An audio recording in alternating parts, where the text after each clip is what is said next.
Have you ever wondered how big the universe really is? When you look around, the world already feels large. We see mountains rising high, oceans stretching wide, and skies that seem endless. But beyond all of this lies something far greater, something so vast that our minds can barely hold it. The universe. Have you ever thought about how small we are compared to everything around us? Here on Earth, we feel like we live in a huge space.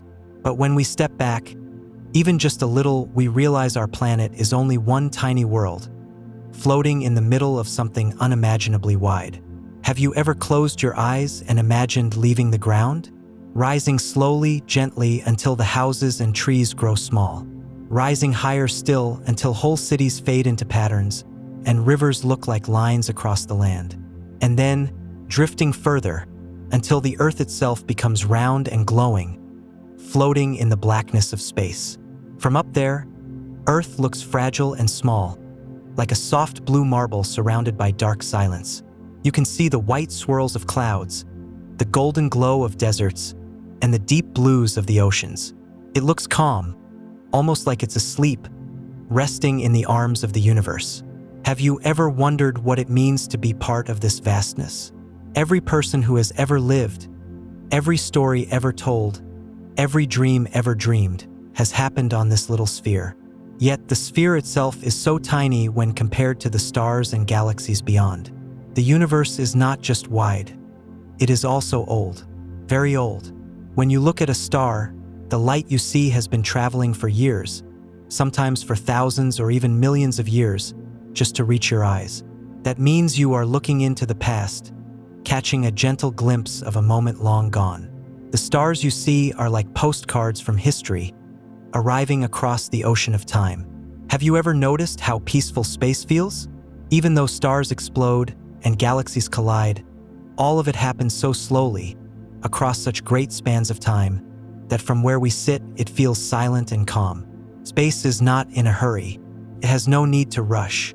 And so when we think about it, we too can slow down. We can breathe more gently, let our shoulders relax, and allow the calm of the universe to wash over us. Imagine floating upward, past the atmosphere. The air grows thin, the sky darkens, and soon, stars begin to appear, hundreds, then thousands, then millions. Each one shining softly, each one a beacon of warmth across the dark. The more you rise, the more you see, until the stars stretch in every direction, filling the blackness with a gentle, sparkling glow.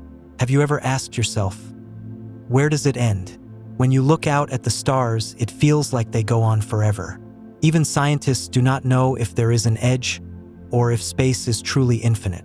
What we do know is that what we can see, the observable universe, is already unimaginably big. Big enough to hold billions of galaxies, each with billions of stars. And yet, it may be only a small piece of something even larger. This thought can make us feel tiny, almost invisible. But it can also bring comfort, because it reminds us that we are part of something greater than ourselves. The universe is vast, yes, but we belong to it. We are made from the same atoms as stars, the same dust that has floated across space for billions of years. We carry a piece of the universe within us, just as the universe carries us. Have you ever thought about how long time feels in space? On Earth, we measure time with days and years. But in the universe, time is measured in billions of years. Stars are born, live long, slow lives, and then fade away, all over spans so great that to us it feels like eternity. Our entire lives are but moments in comparison, like a single blink in the long history of the cosmos. And yet, here we are, able to see, able to think, able to wonder. That is what makes our place special. We may be small, but we can imagine what lies beyond. We may be short-lived, but we can look back billions of years and forward billions more. The universe is vast, but so too is the human mind, which dares to dream of its size. So tonight, let this story be gentle. Let it calm you. We will not rush into answers or get lost in heavy numbers. Instead, we will drift slowly outward, step by step, like ripples on a pond. We will begin with Earth, then the moon, then the sun, then the planets. From there, we will travel to the stars, to our galaxy, to other galaxies, and finally, to the edge of what we can see. Beyond that edge, we will wonder together, gently, about what may lie beyond. There is no need to hurry. The universe has waited billions of years for us to look at it. Tonight, we will take our time. We will breathe with it, move with it, rest within it. Have you ever thought that the universe could be a kind of lullaby? Each star a note, each galaxy a soft chord, all blending together into a song of silence and light. If you listen closely, you can almost hear it now. The quiet hum of infinity, holding you in its embrace. And so our journey begins.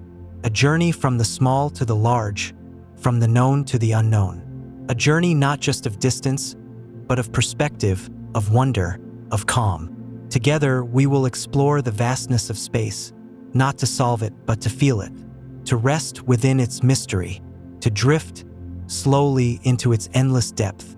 Have you ever stopped to think about where you live in the universe? Not just your street or your city or even your country, but your true home, the place where everything you have ever known has unfolded. That home is Earth, a small, round planet, quietly floating in the blackness of space. From the ground, Earth feels enormous. It holds mountains that pierce the sky, forests that stretch endlessly, and oceans so wide you cannot see the other side. For us, it feels like the largest thing imaginable. But if we rise just a little higher, if we look from above, we begin to see Earth in a new way. Imagine yourself slowly lifting away from the ground.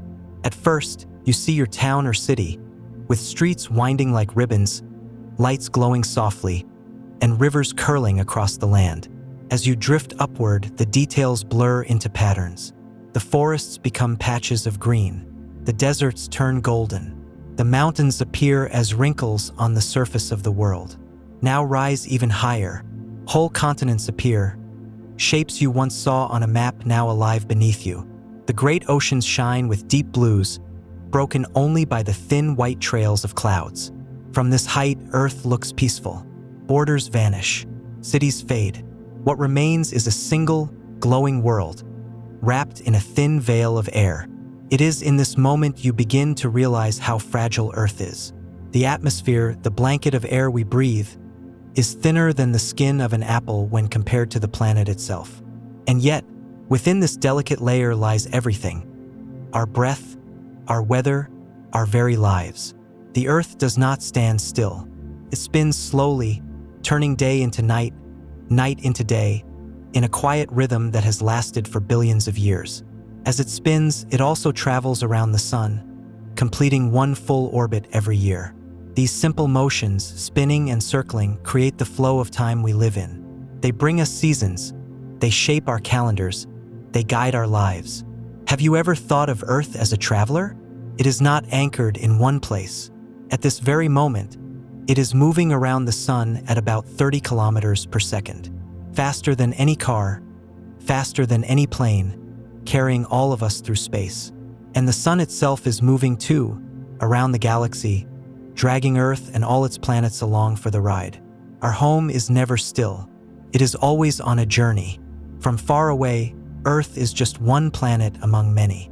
It circles the sun along with Mercury, Venus, Mars, Jupiter, Saturn, Uranus, and Neptune.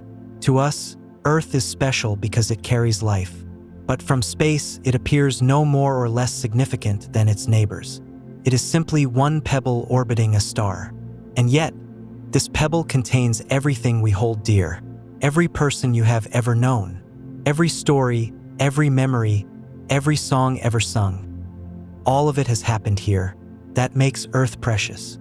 Not just to us, but to the universe itself. Because as far as we know, it is rare. It is alive. When astronauts first left Earth and looked back, they described something surprising. They expected to see land, or clouds, or continents. But what struck them most was the color blue.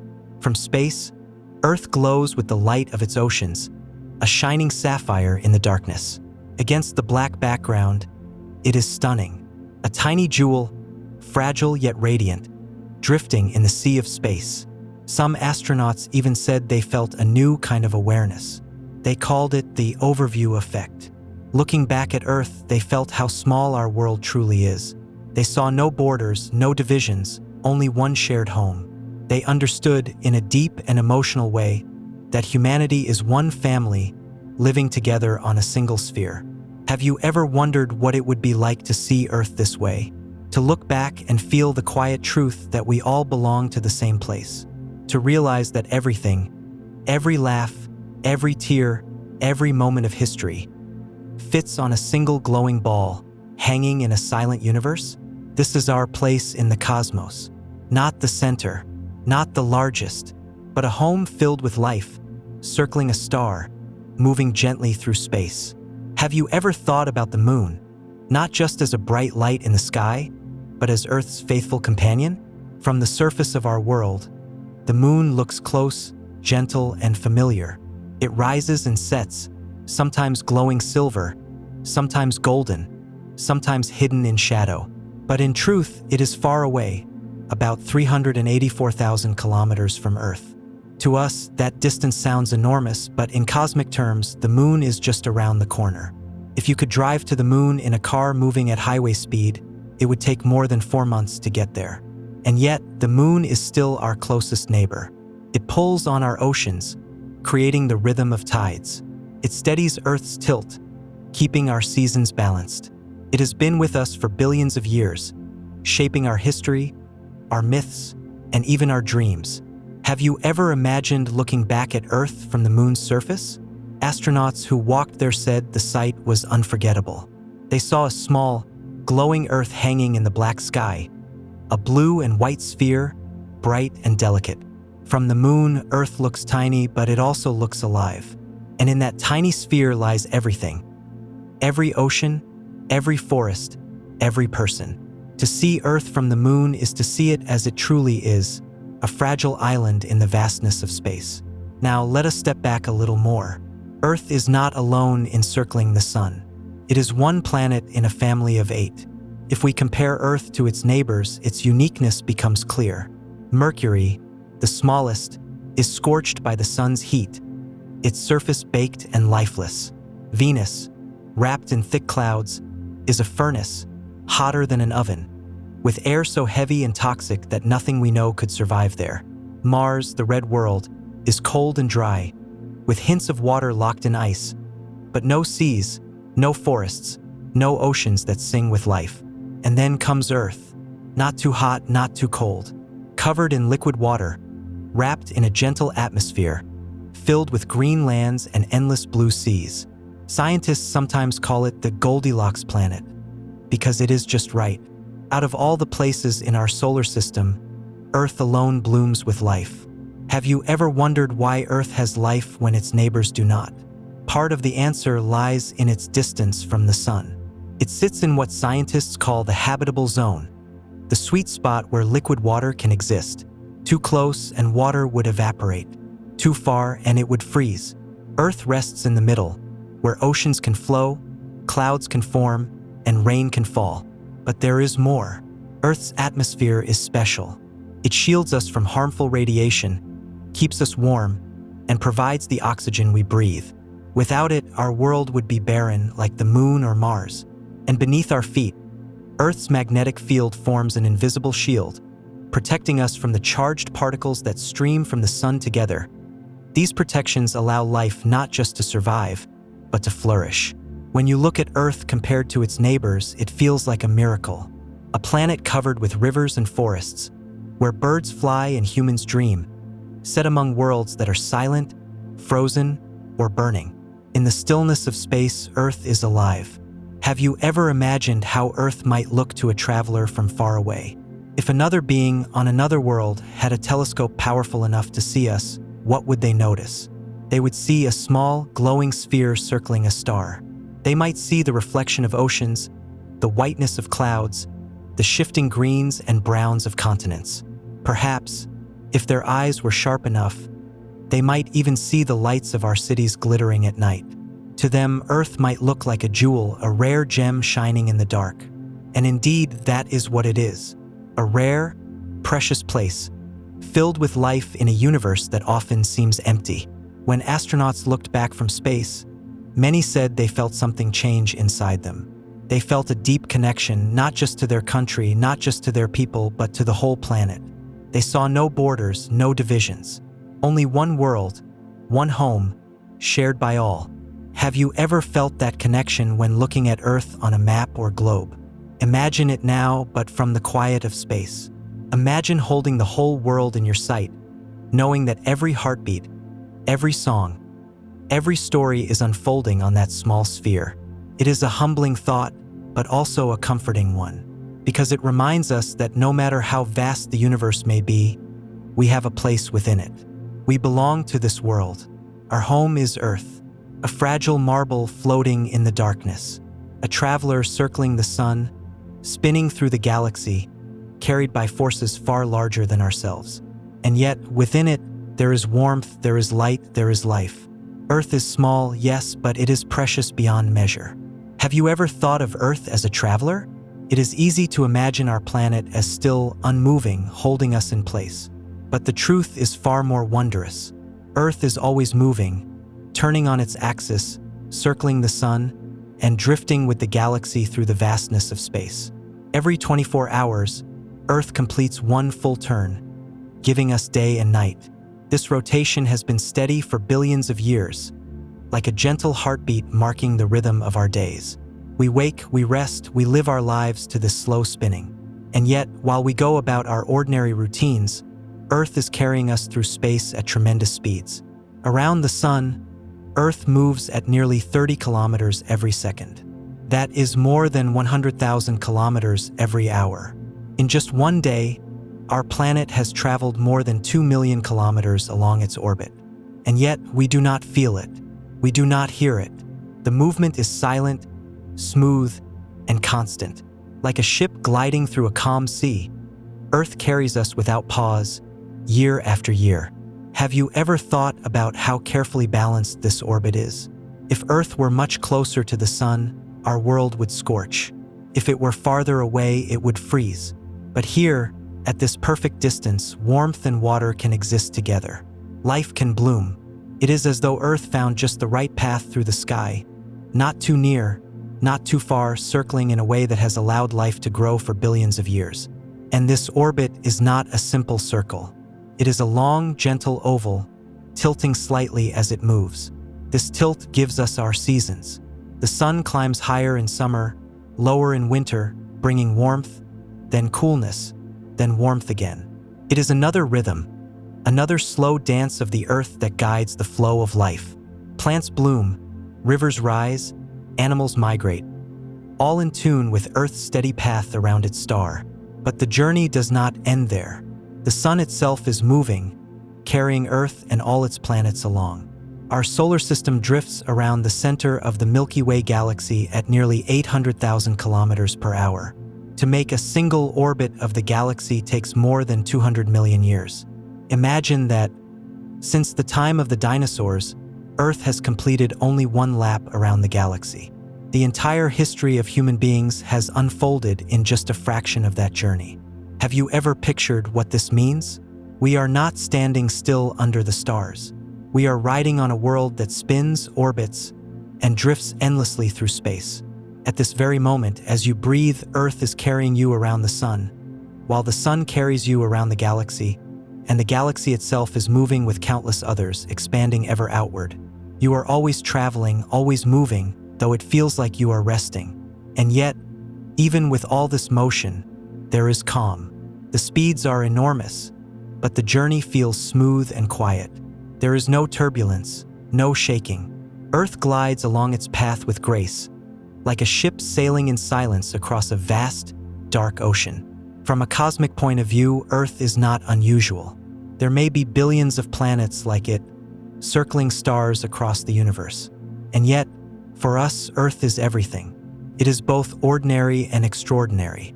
Ordinary because it is one of many. Extraordinary because it holds us, our lives, our history, our future. Have you ever thought about how small Earth seems compared to the stars and galaxies? Astronomers often compare Earth to a speck of dust in an endless room.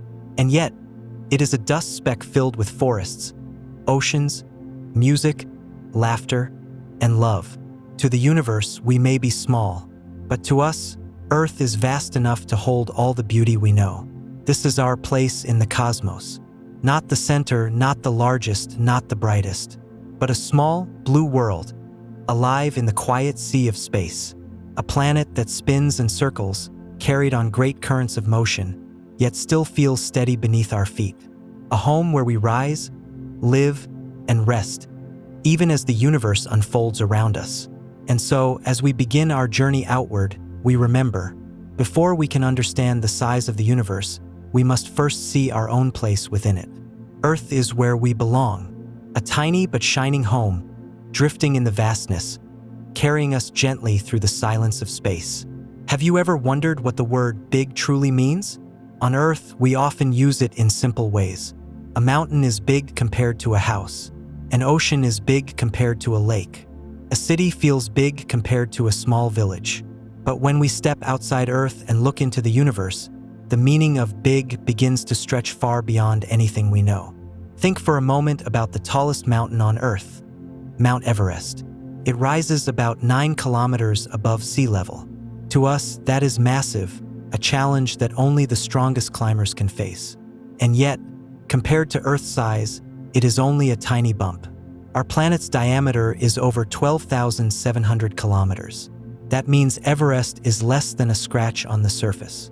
If Earth were a smooth ball, you could roll your hand across it without even feeling the mountain.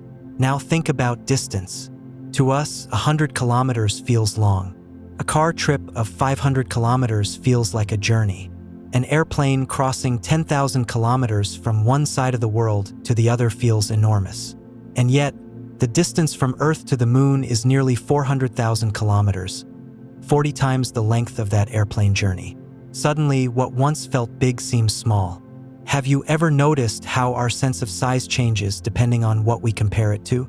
A grain of sand looks tiny in your hand, but on a beach, surrounded by countless others, it feels like part of something endless. In the same way, Earth feels huge when we stand on it, but compared to the sun, it is a grain of sand. And compared to the galaxy, even the sun is a grain. This is the challenge of scale. Our human minds evolved to understand the everyday world. The distance across a room, the height of a tree, the length of a walk. These are sizes we can feel and see. But the universe operates on scales far beyond our senses. Light years, millions of kilometers, billions of galaxies. Numbers so large they lose their meaning.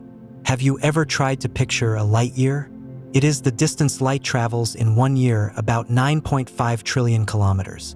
Imagine driving your car for an hour, covering maybe 60 or 100 kilometers. Imagine doing that for a whole day, a whole year, a whole lifetime. Even then, you would not come close. To travel a single light year, you would need millions of lifetimes. And yet, stars are not just 1 light year apart. The nearest star to us, Proxima Centauri, is over 4 light years away. Already, the distances are beyond imagination. This is why astronomers often use comparisons, metaphors, and models. They shrink the universe down to human scale so we can grasp it. For example, imagine the sun as the size of a basketball. On that scale, Earth would be a tiny peppercorn orbiting about 26 meters away. The nearest star, Proxima Centauri, would be another basketball placed nearly 7,000 kilometers away, about the distance from New York to Rome. Just 2 stars, separated by an entire ocean, with tiny specks of planets circling them. That is how empty space truly is. Have you ever realized how much of the universe is empty? When we picture space, we think of stars and planets. But the truth is, most of it is nothingness. Vast stretches of black, with only rare islands of matter. If Earth were the size of a marble, the nearest star would be thousands of kilometers away, and between them would be nothing at all. Space is big not because it is crowded, but because it is empty. And yet, in this emptiness lies wonder. The stars we do see are like lighthouses across an ocean, each one glowing to remind us that we are not alone. They are far, but they are visible. They whisper across the void with their light, reaching us even after centuries or millennia of travel. Each star is proof that the universe, though vast, can still connect us. Have you ever thought about how numbers feel? We can say 1 million, 1 billion, a trillion. But what do they really mean? A million seconds is about 11 days. A billion seconds is about 31 years. A trillion seconds is over 30,000 years. The difference between each step is enormous. Now think of the universe, measured not just in billions but in trillions of light years across. It is a scale far beyond what words alone can hold. And so, when we ask, how big is the universe? Part of the answer lies in how we understand size itself. To humans, big means something we cannot easily cross or hold. But in the universe, big means distances so great that even light, the fastest thing we know, takes billions of years to travel them. Big means not just wide, but ancient. Not just long, but endless. When you think of it this way, the question becomes less about numbers and more about perspective. The universe is not something we measure with rulers or clocks. It is something we feel with awe, something we approach with quiet respect, something that reminds us how small we are, but also how connected we are to everything. Have you ever compared Earth to the sun? When we stand on the ground, Earth feels unshakably solid. It stretches in all directions farther than our eyes can see. It is so large that even flying across an ocean takes hours. And yet, when compared to the sun, Earth is tiny. The sun's diameter is about 109 times that of Earth. In other words, if the sun were a hollow ball, you could fit more than 1 million Earths inside it. That number is difficult to picture, so let us imagine it in another way. Take a marble to represent Earth. Place it on the ground. Now, to represent the sun, you would need a ball as tall as a large house. When you see them side by side in this way, the difference becomes clear. Earth is small, yet the sun is not even among the largest stars. Have you ever wondered about stars bigger than the sun? Our sun is considered a medium-sized star, an average among billions. Some stars are far smaller, glowing faintly as red dwarfs, but others are enormous, true giants. Take Betelgeuse, a bright star in the constellation Orion. It is so large that if placed in the center of our solar system, it would swallow Mercury, Venus, Earth, and even Mars. Another star, Uy Scuti, is even larger, so vast that it could hold nearly 5 billion suns within it. Compared to such giants, our sun looks like a small lamp flickering in the distance. Think of this: if Earth is a marble and the sun is a house, then Uy Scuti would be a mountain towering across the horizon. The scale is staggering. It reminds us that even what feels enormous can be dwarfed by something greater. Have you ever tried to imagine the distance between stars? In our solar system, Earth orbits the sun at a distance of about 150 million kilometers. That feels immense, yet it is nothing compared to the gap between stars. The nearest star to us, Proxima Centauri, is more than 4 light-years away. That is about 40 trillion kilometers. To compare, if the sun were the size of a lamp, Earth would be a peppercorn a couple of meters away.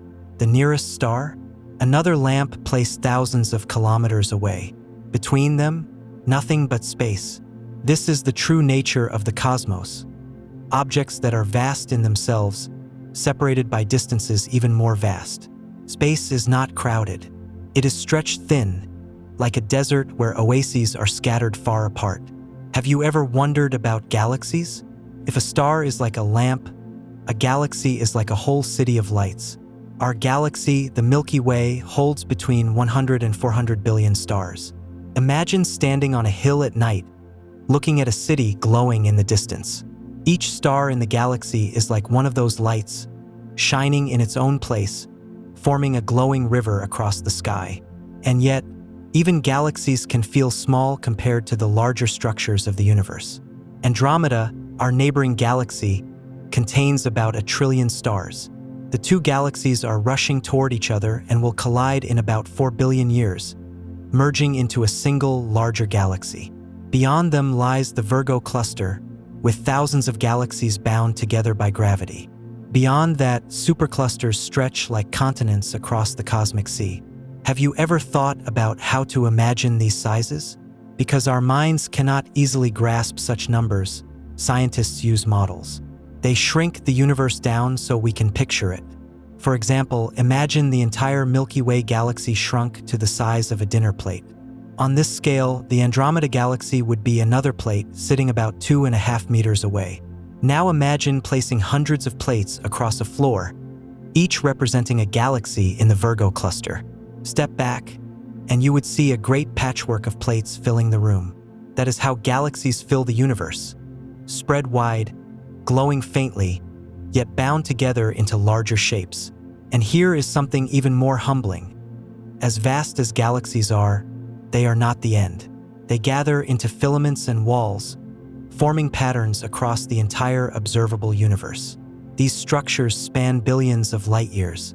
If galaxies are cities of stars, then superclusters are like entire nations, and the cosmic web is like the map of all continents, stretched across infinity. Have you ever noticed how small we feel at each step? When we look at Earth, it feels big. Then we compare it to the sun, and it seems tiny. We compare the sun to giant stars, and it shrinks again.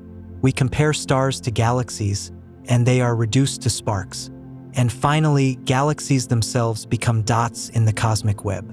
At each level, our perspective widens, and what once felt big becomes small. This is the lesson of scale. There is always something larger, always something farther. The universe does not stop at the horizon we know. It stretches on and on, humbling us with its immensity. And yet, rather than frighten us, this realization can bring peace, because it reminds us that our worries, so large to us, are small in the grand design. Like waves on an endless ocean, they rise and fall, while the sea itself remains. Have you ever noticed that when things get bigger, time feels different too? On Earth, we measure time in minutes and hours, in days and years. A year feels long to us, because it marks the cycle of Earth circling the sun. But to the universe, a year is almost nothing. Stars live for billions of years. Galaxies turn slowly, taking hundreds of millions of years just to make a single rotation. Compared to that, our lifetimes are brief, like a single breath in the span of eternity. Have you ever thought about how the age of the universe stretches far beyond our imagination? Scientists estimate that the universe is around 13.8 billion years old. To us, even 100 years feels long. 1,000 years feels ancient, but billions of years, it is hard to picture. If the entire history of the universe were shrunk into a single year, with the Big Bang at January 1st and today at December 31st, then all of human history would take place in the last few seconds before midnight on the final day. That is how small we are in time as well as in space. And yet, there is something comforting in this. The universe moves slowly, at its own steady pace. Stars are born, live long lives, and fade, but they do so over spans so long that they feel timeless. Galaxies drift and collide, but so gently that it takes billions of years. The universe is patient, and its patience invites us to slow down too. Have you ever wondered about infinity? When we think of numbers, we can imagine them growing 1, 10, 100, 1,000. We can keep counting upward, but eventually our minds feel tired. Infinity is the idea that numbers never stop, and the universe may be like that too. The part we can see, the observable universe, stretches about 93 billion light years across. But beyond that, space may go on forever. No edge, no wall, no ending, just more and more without limit. This is difficult to grasp because our lives are surrounded by limits. A day ends, a road ends, a life ends. Infinity is different. It is the absence of endings. When we think about it, we feel both awe and confusion. How can something never stop? Where does it lead? What lies beyond? But maybe infinity is not meant to be solved.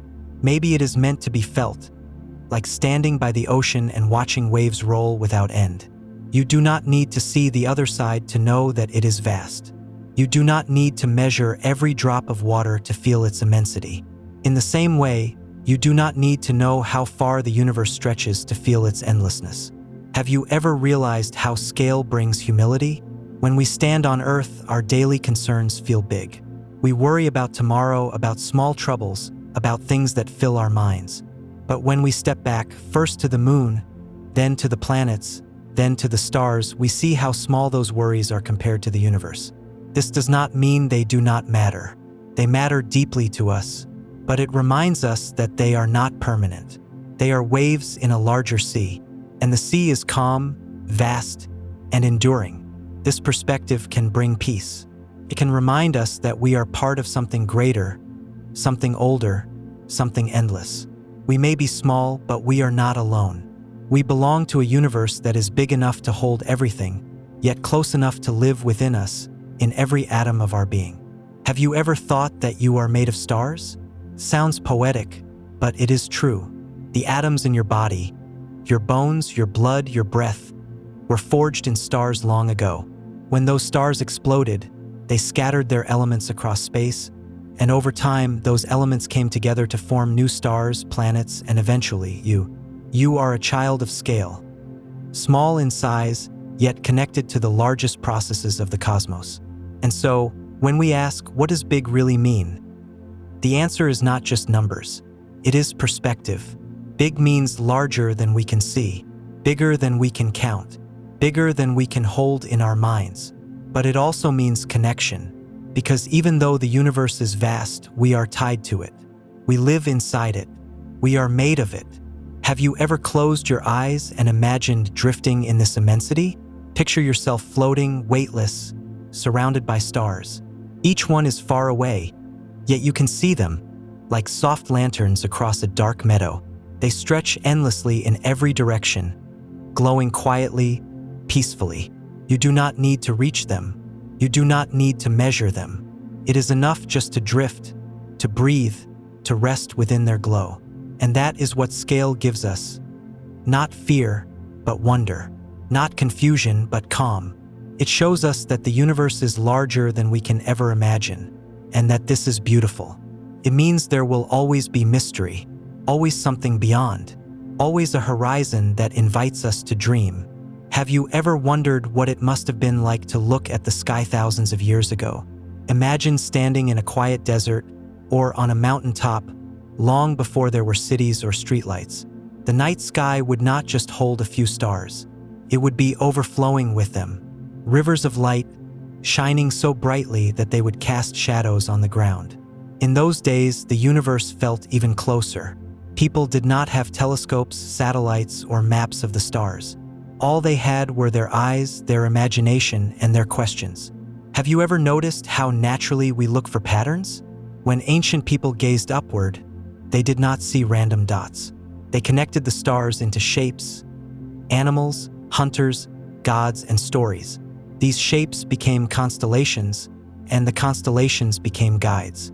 They told people when to plant crops, when to travel, and even how to find their way across oceans. For them, the stars were not just faraway suns. They were living symbols, companions in the sky. In ancient Mesopotamia, people imagined the sky as a great dome stretched over the earth. The stars were lamps hanging from that dome, placed there by the gods. The sun and moon were thought to be chariots, driven by divine beings across the heavens each day and night. To them, the universe was small, enclosed, and purposeful. In Egypt, the night sky was seen as the body of a goddess named Nut, arched protectively over the earth. The sun was a boat sailing across her body, disappearing each evening and reappearing each morning. To the Egyptians, the heavens were not empty. They were alive, filled with the presence of gods. Have you ever thought about how comforting these stories must have been? The sky was vast, mysterious, and sometimes frightening. But myths gave it meaning. They turned chaos into order. They reminded people that they belonged to something greater, that the lights above were not random but part of a story. In this way, imagination became the first bridge between humanity and the universe. In ancient India, thinkers described the cosmos as an endless cycle. They imagined universes being created, destroyed, and reborn, like the rhythm of breathing. Time itself was seen as vast, stretching across billions of years. This vision was not based on telescopes or numbers, but on deep reflection. And in a way, it comes surprisingly close to what modern science tells us today, that the universe is ancient and perhaps one of many. In ancient China, people believed the universe was balanced like the forces of yin and yang. The heavens were round, the earth was square, and harmony held them together. The movements of stars and planets were seen as signs, messages about balance, fate, and the flow of life. And in Greece, philosophers like Aristotle and Ptolemy imagined the universe as a set of crystal spheres. Earth, they believed, was at the center. Around it, the moon, sun, planets, and stars were embedded in clear shells, turning slowly like gears in a great machine. For centuries, this model shaped the way people thought about the cosmos. Have you ever noticed how each culture made the universe reflect their own lives? Farmers saw the sky as a calendar. Sailors saw it as a map. Poets saw it as a story. Priests saw it as a temple. To every people, in every land, the universe was not distant or cold. It was close, personal, and filled with meaning. Though these early ideas were not scientifically accurate, they served something just as important. They gave humans a way to live with wonder. They gave the vastness of the sky a place in daily life. They reminded people that even though the universe was big, it was also home. Have you ever noticed how human curiosity never stops asking questions? Even after ancient myths gave shape to the stars, people wanted to know more. They began to measure, to predict, to test. Slowly, step by step, imagination turned into observation. This was the beginning of astronomy. In ancient Greece, thinkers like Aristotle and Ptolemy shaped how people saw the universe for more than 1,000 years.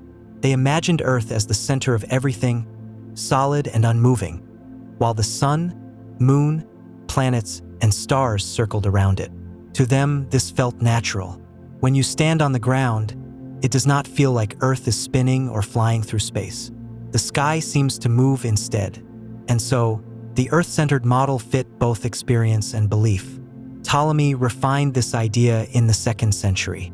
He built a system of circles within circles, explaining how planets wandered across the sky. It was elegant, detailed, and useful. For centuries, sailors and scholars used Ptolemy's system to guide them. The universe, in their eyes, was a series of perfect spheres, turning smoothly like the gears of a great clock. Have you ever thought about how reassuring this must have felt? A universe of perfect circles with Earth at the center seemed stable and ordered. It gave people a sense of place. They could believe that everything revolved around them, that humanity held a special position in the cosmos. But deep down, questions remained. Some movements in the sky did not fit perfectly. Some planets slowed down, then sped up, then looped backward. Ptolemy's model explained it with clever tricks, but not everyone was convinced. In the 16th century, a quiet revolution began. A Polish scholar named Nicholas Copernicus suggested something daring. What if the sun, not the Earth, was at the center? What if Earth itself was moving, spinning, and circling like the other planets? At first, this idea seemed shocking. People had long believed Earth was steady, firm, and central. But Copernicus's model made the motions of the planets simpler, smoother, more natural. Have you ever tried to imagine what it felt like to suggest such a change? For Copernicus, it was not about pride or rebellion. It was about harmony. He wanted to find a model of the universe that truly matched the beauty he saw in the sky. And though he did not live to see it accepted, his idea opened the door to a new way of seeing the cosmos. Soon after, Galileo Galilei took a telescope and turned it toward the heavens. What he saw was astonishing. Mountains and valleys on the moon, countless stars invisible to the naked eye, moons circling Jupiter, proving that not everything revolved around Earth. Phases of Venus, changing shape as it circled the sun.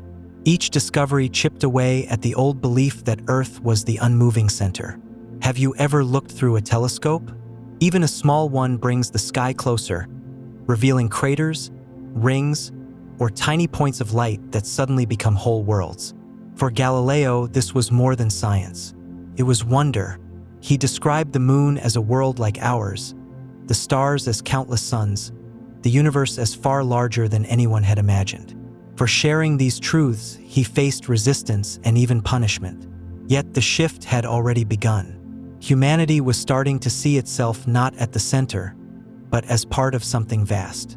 Johannes Kepler added more pieces to the puzzle. He discovered that planets do not move in perfect circles but in ellipses, stretched ovals that matched their actual paths. Isaac Newton then explained why gravity, the invisible force pulling objects together, guided the planets in their orbits. Suddenly, the heavens were not mysterious spheres or chariots of gods. They were worlds held by natural laws, moving with graceful precision. Have you ever noticed how each discovery brings both answers and deeper wonder? When people learned Earth was not the center, some felt small, but others felt awe. To be part of a system bound by the same laws everywhere, laws of motion, of gravity, meant we were connected to the stars. The same force that pulls an apple to the ground is the force that binds galaxies together. We are not separate from the universe. We are woven into it. And yet, even as science grew, the old sense of wonder remained. The stars were no longer seen as lanterns on a dome, but they were still mysterious lights in the sky. The universe was no longer a set of spheres, but it was still vast and beautiful. Science did not remove the magic. It revealed a new kind of magic, one hidden in numbers, patterns, and the quiet elegance of natural law. Have you ever thought that imagination and science are not enemies, but partners? Without myths, we would never have asked the first questions. Without curiosity, we would never have searched for answers. And without science, we would not have found the tools to see deeper, farther, truer. Together, imagination and science are like two wings, lifting us toward a fuller vision of the cosmos. Have you ever noticed how slowly humanity accepts change? When Copernicus, Galileo, and Kepler introduced their ideas, the shift from an Earth-centered cosmos to a sun-centered one did not happen overnight. For centuries, many people held on tightly to the older beliefs. The thought that Earth moved through space, that it was not at the center, felt unsettling. It was as if the ground beneath their feet was no longer solid. But little by little, the evidence grew. Telescopes revealed moons around other planets, stars too numerous to count, and nebulae, mysterious clouds that hinted at worlds beyond imagination. The sky was no longer a perfect dome, but a vast expanse filled with countless suns. The universe, it seemed, was far larger than anyone had dreamed. Have you ever thought about how brave it was to keep asking questions? Each discovery challenged old ways of thinking. Each step required courage, patience, and imagination. People like Galileo faced danger for speaking the truth, yet they could not turn away from what they had seen. Once you have looked through a telescope and glimpsed mountains on the moon or the moons of Jupiter, you cannot pretend the universe is small anymore. You know it is vast. You feel it. As centuries passed, humanity slowly shifted its view. Earth became one planet among many. The sun became one star among billions. The Milky Way, once thought to be the entire universe, was revealed to be only one galaxy among countless others. The old myths faded, but their spirit, the longing to make sense of the sky, remained alive in a new form: science. Have you ever realized how much we still carry the dreams of the ancients? Even though we no longer believe in crystal spheres or gods steering the sun, the same wonder flows through us. When we look at Orion, we still see the hunter. When we gaze at the Milky Way, we still feel awe. The stories have changed, but the feelings have not. The universe still invites us to imagine, to wonder, to dream. In a way, nothing has been lost. The myths of Egypt, India, Greece, China, and countless other cultures were not mistakes. They were first steps. They were the language of people reaching upward, trying to touch the infinite. And science is simply the next language. It speaks in numbers and laws, but at its heart, it is still the same: an attempt to make sense of the stars. Have you ever thought of the universe as a story we are slowly uncovering? For ancient people, the story began with gods and myths. For early astronomers, it became a story of circles, orbits, and gravity. For us today, it is a story of galaxies, dark matter, and expansion. Tomorrow, it may become something even greater as new discoveries unfold. But the story never truly ends. It only grows deeper. And yet, even with all we know, the universe still holds mystery. We do not know how far it stretches. We do not know if there are other universes beyond ours. We do not fully understand dark energy or what lies before the beginning of time. In this way, we are not so different from those who first told stories under the stars. We too look upward, filled with questions.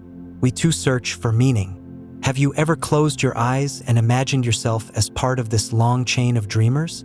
Picture a person thousands of years ago, sitting by a fire, pointing at the stars and telling a story. Picture a philosopher in Greece, drawing circles on parchment, trying to explain the heavens. Picture Galileo, bending over his telescope, gasping at what he saw. Picture yourself now, listening to this gentle story of the universe. Each one of us is linked across centuries by wonder. This is what makes the human relationship with the universe so beautiful. It is not just science. It is not just myth. It is the blend of both, the questions of the heart and the answers of the mind, woven together. Without imagination, we would not look upward. Without science, we would not see farther. Together, they lead us onward. Have you ever noticed how, no matter how big the universe seems, it always comes back to us? Not because we are the center, but because we are the ones who ask the questions. The universe is vast whether we look at it or not. But it is our curiosity that turns it into a story. It is our wonder that gives it meaning.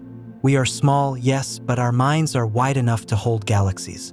That is a kind of greatness too. And so, when we think of how humans first imagined the universe, we should not see it as a beginning that ended long ago. It is still with us. Every myth, every measurement, every telescope, every theory, they are all chapters in the same book. A book we are still writing, slowly, page by page, under the endless sky. Have you ever closed your eyes and felt the warmth of sunlight on your face? That gentle heat, that golden glow, has traveled across nearly 150 million kilometers to reach you. It began deep inside the sun, in a place of unimaginable pressure and heat, where atoms are fused together to release light. That light then takes thousands of years to work its way from the sun's core to its surface, before racing through space at the speed of light and finally arriving on Earth in just over 8 minutes. Have you ever thought about how extraordinary this is? Every ray of sunlight you feel is ancient, forged in the heart of a star, carrying warmth across the cold emptiness of space. Without it, Earth would be frozen, lifeless, and dark. The sun is not just a light in the sky. It is the reason we are here. It is our life giver, our clock, our guide. For early humans, the sun was more than a star. It was a god, a protector, a symbol of strength. Civilizations built temples aligned with its rising and setting. Farmers planted crops according to its cycles. Poets sang of its beauty, and kings drew their power from its golden crown. The sun was constant, steady, and essential. Even today, though we know it is a star like countless others, it still feels sacred. Have you ever noticed how small Earth seems when compared to the sun? Our planet, vast to us, could fit inside the sun over 1 million times. The sun's diameter is more than 100 times that of Earth. If Earth were the size of a marble, the sun would be a ball as tall as a 2-story house. Its presence dominates the solar system, holding all the planets, moons, asteroids, and comets in its grip with its immense gravity. And yet, despite its size, the sun is not unusual. It is an average star, one among billions in our galaxy. Some stars are smaller, glowing faintly as red dwarfs. Others are giants, hundreds of times larger, burning with fiery brilliance. But to us, our sun is perfect. Neither too small nor too large, neither too cool nor too hot. It is steady, reliable, and in the exact position we need it to be. Have you ever wondered what sunlight really is? It is energy. Pure energy released by nuclear fusion, where hydrogen atoms are squeezed together to form helium, releasing incredible amounts of heat and light. In the sun's core, the temperature is about 15 million degrees Celsius. At that heat, atoms cannot remain separate. They fuse, and in doing so, they power the sun's endless glow. Every second, the sun releases more energy than all of humanity has ever used in its entire history. And yet, only a small fraction of that energy reaches Earth. A tiny drop from an immense ocean. But even that drop is enough to light our days, warm our seas, and grow our forests. Sunlight feeds the plants that feed the animals that feed us. It powers the cycles of wind and rain. It shapes our climates, our calendars, our lives. Without it, there would be no life as we know it. Have you ever watched a sunrise or sunset? The sun does not just give life, it gives beauty. At dawn, its first rays paint the sky with soft pinks and oranges, gently waking the world. At dusk, it sinks low, spilling golden fire across clouds, oceans, and mountains. These moments remind us that the sun is not only a star of power, but a star of peace. It marks the rhythm of our days with grace. The sun is more than a physical star. It is an emotional presence. Its warmth comforts us, its absence chills us, its light guides us. Even when hidden by clouds, we feel its pull, its influence, its steady heartbeat. Have you ever thought of the sun as a bridge? Connects us to the universe. It reminds us that we live in space, orbiting a star, just as countless other planets orbit countless other stars. When you feel sunlight, you are touching the universe itself, holding in your skin the energy of a star, the same energy that lights galaxies across the cosmos. The sun is both ordinary and extraordinary. Ordinary because it is one of billions. Extraordinary because it is ours. Have you ever thought about how deeply the sun is woven into human history? Long before science explained nuclear fusion or gravity, people knew the sun was special. They watched it rise and fall, day after day, with unshakable regularity. They felt its warmth, saw its light, and knew their lives depended on it. And so they gave it meaning. They made it sacred. In ancient Egypt, the sun was Ra, the great god of creation, sailing across the sky in his golden boat. Each day he brought light to the world, and each night he traveled through the underworld, only to rise again in triumph. The rising sun was life itself, proof that darkness would never last forever. In ancient Greece, the sun was Helios, driving his blazing chariot across the heavens.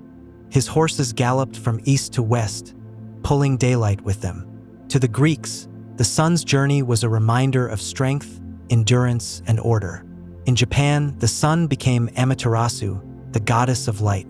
She was seen as the source of life and harmony.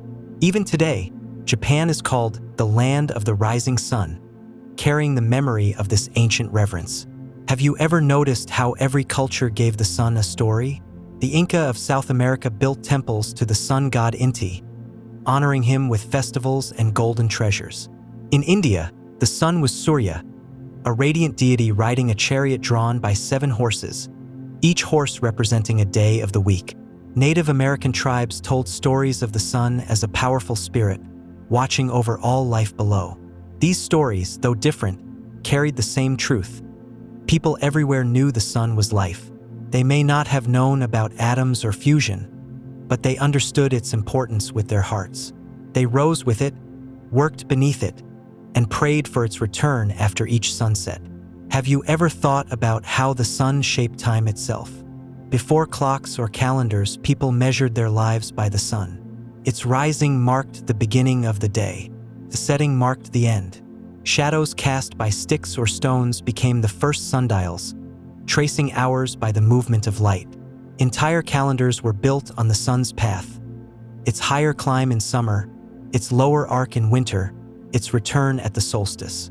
Festivals, harvests, and rituals all followed the sun's rhythm. Even now, though we live in cities with artificial lights, the sun still governs our lives. Its cycle of day and night shapes our bodies, our sleep, and our moods. Its yearly journey across the sky brings the seasons, guiding planting and harvests, migrations and celebrations. We may not watch it as closely as our ancestors did, but we are still bound to it. Have you ever noticed how the sun can be both gentle and fierce? To us, sunlight feels warm and comforting. It grows plants, warms seas, and brightens days. But the sun is also powerful, almost dangerously so. Its surface is a roiling sea of plasma, storms of fire erupting in solar flares. These flares can send waves of charged particles racing across space, powerful enough to disrupt satellites or power grids on Earth. The sun is calm and life-giving, but it is also a star, a nuclear furnace burning with unimaginable energy. If we were closer to it, Earth would burn. If we were farther away, Earth would freeze. It is only because we sit in the right place in what scientists call the habitable zone, that life can exist here at all. We are balanced delicately between fire and ice, between too much heat and too little. The sun holds that balance for us, steady and true. Have you ever realized how fragile this balance is? The sun has been shining for about 4.6 billion years, and it will continue for billions more. But one day, far in the future, it will change. It will swell into a red giant, expanding so greatly that it may swallow Mercury and Venus, perhaps even Earth. For a time, it will burn brighter before shrinking into a white dwarf, a fading ember of the star it once was. This is not something to fear, for it will happen long after humanity is gone. Instead, it reminds us that even stars have lifetimes. Even stars are part of a larger story. And yet, in this moment, the sun is steady. It rises each day, falls each evening, and holds our world in warmth. It is both ordinary and extraordinary. Ordinary because it is one of countless stars, extraordinary because it is ours. It lights our skies, feeds our lives, and paints beauty across the horizon. Have you ever wondered how our sun compares to the countless other stars in the night sky?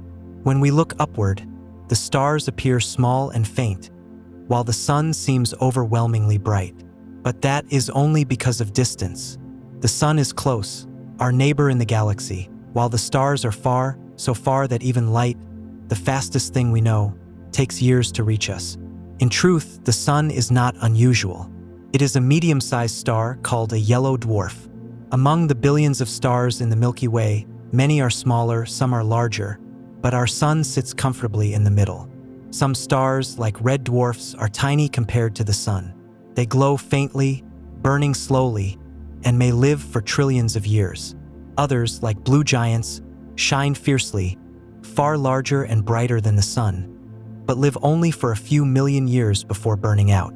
Compared to such giants, our sun looks small, and yet, compared to the faint red dwarfs, it looks powerful. In this way, the sun is balanced, neither the greatest nor the least, but steady and long-lived. Have you ever thought about how lucky we are to orbit this kind of star? A star too small might not give enough warmth for life. A star too large might burn out too quickly, leaving no time for life to grow. But our sun is stable. It shines with a calm light, neither too weak nor too wild, and will continue to do so for billions of years. This stability is part of what makes Earth habitable. We exist not only because of where Earth sits in the solar system, but because of what kind of star the sun is. Scientists today study the sun in detail using powerful tools. Telescopes on Earth look at its surface, watching the movement of sunspots and the eruption of solar flares. Satellites, like NASA's Solar Dynamics Observatory, circle above our atmosphere, capturing images of the sun in wavelengths of light our eyes cannot see. These pictures reveal a dynamic world, a surface that churns, boils, and erupts in storms of plasma. The sun may look smooth and golden from Earth, but up close, it is alive with activity. Have you ever seen images of the sun in ultraviolet or X-ray light? They show arcs of fire, twisting magnetic fields, and waves of energy bursting outward. These storms remind us that the sun is not just a gentle giver of light, but a powerful star with moods and tempests of its own. Sometimes, its flares send streams of particles racing toward Earth, colliding with our magnetic field and painting the skies with auroras, the northern and southern lights. Even in its storms, the sun gives beauty. And yet, despite its power, the sun also gives comfort. It rises every day, steady and sure. It warms our skin, brightens our mornings, and sinks in the evening with a glow of peace. It marks the rhythm of our lives, constant in its presence. While galaxies drift and stars explode in distant parts of the universe, our sun continues its quiet work, shining for us. Have you ever thought about how deeply connected we are to it? Every heartbeat, every breath, every blade of grass, every drop of water, all are touched by sunlight. Plants capture its energy, turning it into food. Animals eat the plants. We eat the plants and animals. The energy in your body right now began as sunlight, captured and stored. In a very real way, we are made of the sun's gift. We carry its light within us. And so, When we think about the sun, we should see it not just as a ball of fire in the sky, but as our constant companion. It has been with Earth since the beginning, shaping its climate, its oceans, its life. It will continue for billions of years more, holding us in its glow. Without it, there would be no Earth as we know it. With it, there is life, beauty, and time. Have you ever felt gratitude for the sun? It is easy to forget, caught in our daily routines, that everything we do is possible because of it. The sun lights the path we walk, warms the air we breathe, grows the food we eat, and powers the water that flows. It is not just part of the sky, it is part of us. To honor the sun is to honor life itself. And so, we return to a simple truth. The sun is one of billions, but it is ours. It may not be the largest or brightest star in the universe, but it is the one that holds us, nourishes us, and reminds us of the wonder of existence. Each sunrise is a beginning, each sunset a reminder of beauty, each ray of light a bridge from the heart of a star to the heart of a human being. This is our star, our sun, our life giver, and as we continue our journey outward into the universe, we carry its light with us, always. Have you ever wondered what it would be like to stand on the very first planet from the sun? Mercury is the smallest of the inner planets and the closest to the sun's fiery glow. From its surface, the sun would look more than 3 times larger than it does from Earth. The light would be blinding, the heat intense. And yet, when the sun sets on Mercury's horizon, the world becomes colder than ice. Mercury is a planet of extremes. Because it has almost no atmosphere to trap heat, its days reach scorching temperatures of over 400 degrees Celsius, while its nights drop below -170. Imagine walking on a surface where the ground burns your feet by day, then freezes solid by night. It is a world of contrast, silent and bare. Have you ever thought about how Mercury must look from space? It is a small, gray sphere, scarred with craters, much like our moon. Ancient impacts have left their marks, frozen in time. Unlike Earth, Mercury has no weather to erase them, no winds or rains to soften its surface. What you see on Mercury is a record of billions of years, a story written in stone. Because it is so close to the sun, Mercury moves quickly. It circles the sun in only 88 days. If you lived there, your year would be less than 3 months long. But its rotation is slow. 1 day on Mercury lasts almost 59 Earth days. Imagine watching the sun rise and then waiting nearly 2 Earth months for it to set. Time moves differently on this little world. Have you ever realized that Mercury is both strange and familiar? Strange because its surface is lifeless and extreme. Familiar because in its craters and gray dust, it reminds us of our own moon. It is the messenger planet, quick in its orbit, small in its size, whispering to us about the raw beginnings of the solar system. Now drift gently outward to the second planet from the sun, Venus. Have you ever looked at the evening sky and seen a bright star glowing low on the horizon? That is Venus, often called the evening star or the morning star. It is one of the brightest objects in our sky, outshining every planet but the sun and moon. To the eye, Venus looks like a jewel, a steady, shining light, but up close it is a world of fire. Venus is nearly the same size as Earth, often called our twin. But while Earth is a cradle of life, Venus is a furnace. Its thick atmosphere traps heat in a runaway greenhouse effect. The surface temperature is hot enough to melt lead, around 465 degrees Celsius. Clouds of sulfuric acid drift overhead, and the pressure on the ground is more than 90 times that of Earth's atmosphere. Standing there would feel like being crushed beneath the weight of the ocean. Have you ever imagined skies where sunlight never truly breaks through? On Venus, the thick clouds make the world dim and orange, lit by a constant haze. No blue skies, no rivers, no seas, only a suffocating atmosphere, heavy and hot. Volcanoes dot the surface, vast plains stretch across the land, and the air itself is poison. And yet, Venus is also beautiful. From space, its golden clouds glow softly, wrapping the planet in a shimmering veil. It is mysterious, alluring, and harsh all at once. Long ago, Some dreamed that Venus might hold jungles beneath its clouds. But instead, it revealed itself as a warning, showing us what happens when heat and atmosphere spiral out of balance. Have you ever noticed how Venus reflects both hope and caution? Hope, because it shines so brightly in our sky, inspiring myths, poems, and names. Caution, because it reminds us that not every world like Earth is welcoming. A planet nearly our size can be uninhabitable, dangerous, and extreme. Venus is our sister, but also our mirror, teaching us to value the balance that makes Earth unique. Have you ever thought about how rare and precious Earth truly is? When we look at our planet from the ground, it feels familiar, even ordinary. But when we see it from space, it becomes extraordinary. A glowing blue marble, wrapped in white clouds, shining softly in the darkness. No other world we know looks quite like this.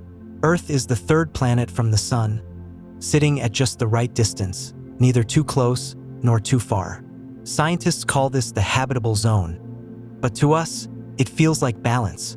It is a place where oceans can stay liquid, where air can breathe life, where temperatures are gentle enough for forests, rivers, and living creatures to flourish.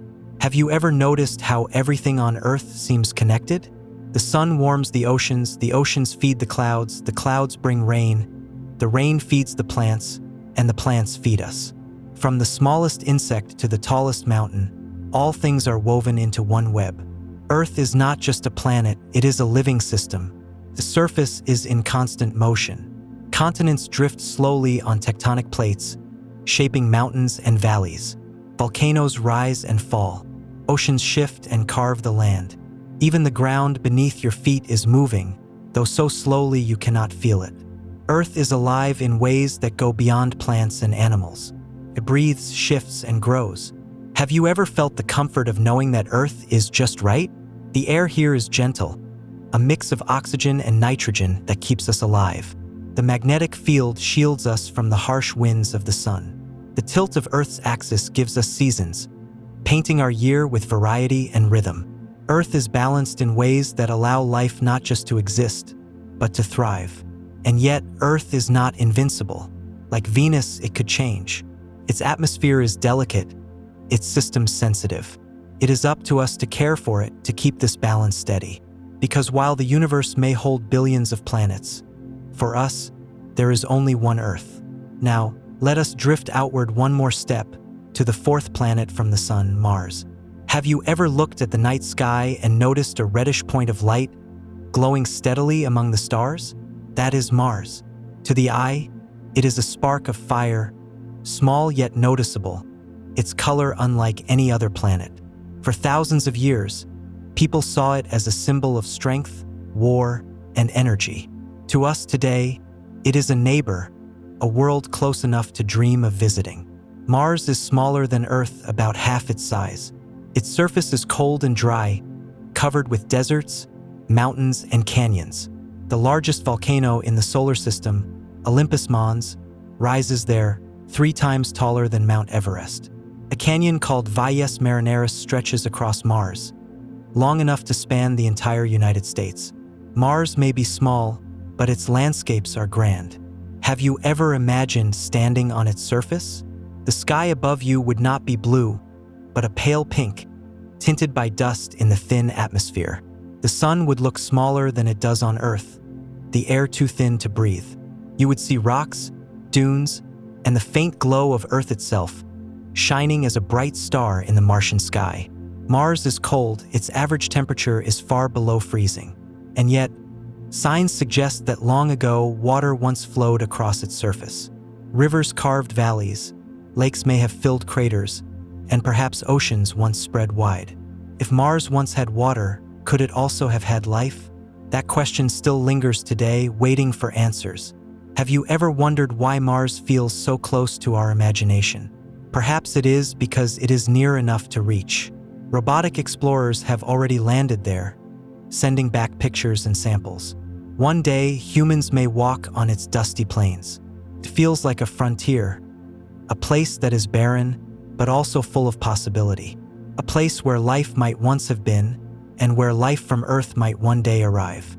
And so Mars is both empty and full, empty of trees, oceans, and air, full of mystery, memory, and hope. It is a reminder that the universe may hold many kinds of worlds, some alive, some silent, some waiting to be discovered. Have you noticed how the inner planets tell a story of extremes? Mercury, scorched and frozen. Venus, smothered in heat and clouds. Earth, balanced and alive. Mars, dry and silent, but still whispering of rivers past. Each world is different, yet each is part of the same family, circling the same sun together. They remind us of how precious our own place is. Among these rocky neighbors, only Earth blooms with life. And yet, Mars, Venus, and Mercury are still part of us, companions in our journey around the sun. Have you ever noticed how siblings in a family can be so different, even though they share the same parents? The inner planets are like that. Mercury, Venus, Earth, and Mars all orbit close to the sun. They are small compared to the giant planets, made of rock and metal rather than gas. They are called terrestrial planets, meaning Earth-like. And yet, when we look closely, each one tells a different story. Mercury is the smallest, silent, airless, scarred by craters. It is a planet frozen in time, showing us what the early solar system may have looked like. Its days burn hot, its nights freeze cold, and it has no blanket of air to soften the extremes. Mercury is quick in its orbit, a messenger planet racing close to the sun. Venus is Earth's twin in size, but not in spirit. Shining brightly in our sky, it looks like a jewel. Yet beneath its golden clouds lies a furnace. Its atmosphere traps heat so fiercely that the surface is hotter than an oven. To stand there would be to face crushing pressure, burning air, and endless haze. Venus is both beautiful and deadly, a warning of what happens when balance is lost. Earth is the rare one, the world of water, clouds, and life. It sits in the habitable zone, not too hot, not too cold. Its air is breathable, its oceans flow, its forests thrive. Earth is alive, wrapped in cycles that sustain us. Seasons, rains, winds, tides. Compared to its neighbors, it is gentle. Compared to the universe, it is extraordinary. Mars, the red planet, is half Earth's size, a desert world of dust and stone. Cold winds sweep across its plains, and its thin atmosphere cannot hold warmth. Yet its valleys and riverbeds whisper of a time long ago, when water may have flowed, when life may have been possible. Mars is empty now, but it calls to us. It feels like a frontier, a place where our imagination leaps, a place where humans may one day set foot. Have you ever thought about how these 4 planets show us the range of possibility? One too small, one too hot, one just right, one too cold. Like steps in a story, they show us how delicate balance can be. A little closer to the sun, and Earth might have become like Venus. A little farther, and it might have resembled Mars. Life exists here not because it had to, but because conditions aligned in just the right way. This makes Earth not only precious, but also fragile. Its atmosphere is thin, its systems sensitive. Venus shows us what happens when greenhouse gases trap too much heat. Mars shows us what happens when air and water are lost. Mercury shows us what happens when a planet is too small to hold on to life. Together, the inner planets teach us that Earth's balance is rare, and that it should be cared for. Have you ever realized how silence defines these worlds? If you stood on Mercury, you would hear nothing. No wind, no waves, no sound at all. On Venus, you might hear the roar of thick air, but it would be crushing, heavy, and hostile. On Mars, there would be only faint whispers of wind, soft and lonely. And on Earth, songs of birds, rustling leaves, the rush of rivers, the laughter of people. Among the inner planets, Earth alone sings. And yet, even in their silence, the other planets hold beauty. Mercury glows with the brilliance of raw stone, untouched for eons. Venus shines like a star in our sky, cloaked in mystery. Mars glows red, a steady spark among the stars, carrying our dreams of exploration. Each one has a presence, a character, a role in the story of the solar system. Have you ever noticed how visiting these planets, even in thought, makes Earth feel more alive? When we see Mercury's barren craters, we notice our oceans more. When we imagine Venus's choking heat, we value our skies more. When we picture Mars's empty deserts, we treasure our forests and rivers more. The inner planets remind us of what we have and how rare it may be. And so, as we drift past Mars, looking outward into the solar system, we leave behind the rocky worlds of the Sun's inner circle. They are the closest, the most familiar, the easiest to see. But beyond them lies something even larger. The gas giants, the icy worlds, the vast expanses where sunlight grows faint and space grows cold. Have you ever wondered what it will feel like to drift outward into that realm? The inner planets are like the first rooms of a house, small, intimate, close to the hearth of the sun. Beyond them are the wide halls and far chambers of the outer worlds. Our journey is only beginning. We have seen the rocky siblings, so different yet so close. Now we turn to the giants waiting in the distance. And as we prepare to drift farther, we carry the lessons of Mercury, Venus, Earth, and Mars. They remind us of extremes. They remind us of balance. They remind us of the beauty of life, the silence of emptiness, and the wonder of possibility. Together, they are the story of the inner planets. Have you ever wondered what it would be like to stand before a true giant? Jupiter is the largest planet in our solar system, a world so vast that it dwarfs all the others. It is more than 11 times wider than Earth, and over 1,300 Earths could fit inside it. If Earth were a small marble, Jupiter would be a basketball beside it. This immense size makes Jupiter the king of the planets, a guardian, a ruler, and a giant of gas and storms. Unlike the rocky inner planets, Jupiter has no solid surface. It is made mostly of hydrogen and helium, the same elements as the Sun. Its clouds swirl endlessly, painting its surface with stripes of white, orange, and brown. These bands are storms and winds that race at hundreds of kilometers per hour, circling the planet in eternal motion. To look at Jupiter is to see a canvas of storms, painted fresh every moment. Have you ever seen the Great Red Spot? It is a storm larger than Earth itself, raging for centuries. Imagine a hurricane so vast it could swallow our world whole, spinning across the planet without end. Astronomers first saw it over 300 years ago, and though it has slowly changed, it still endures.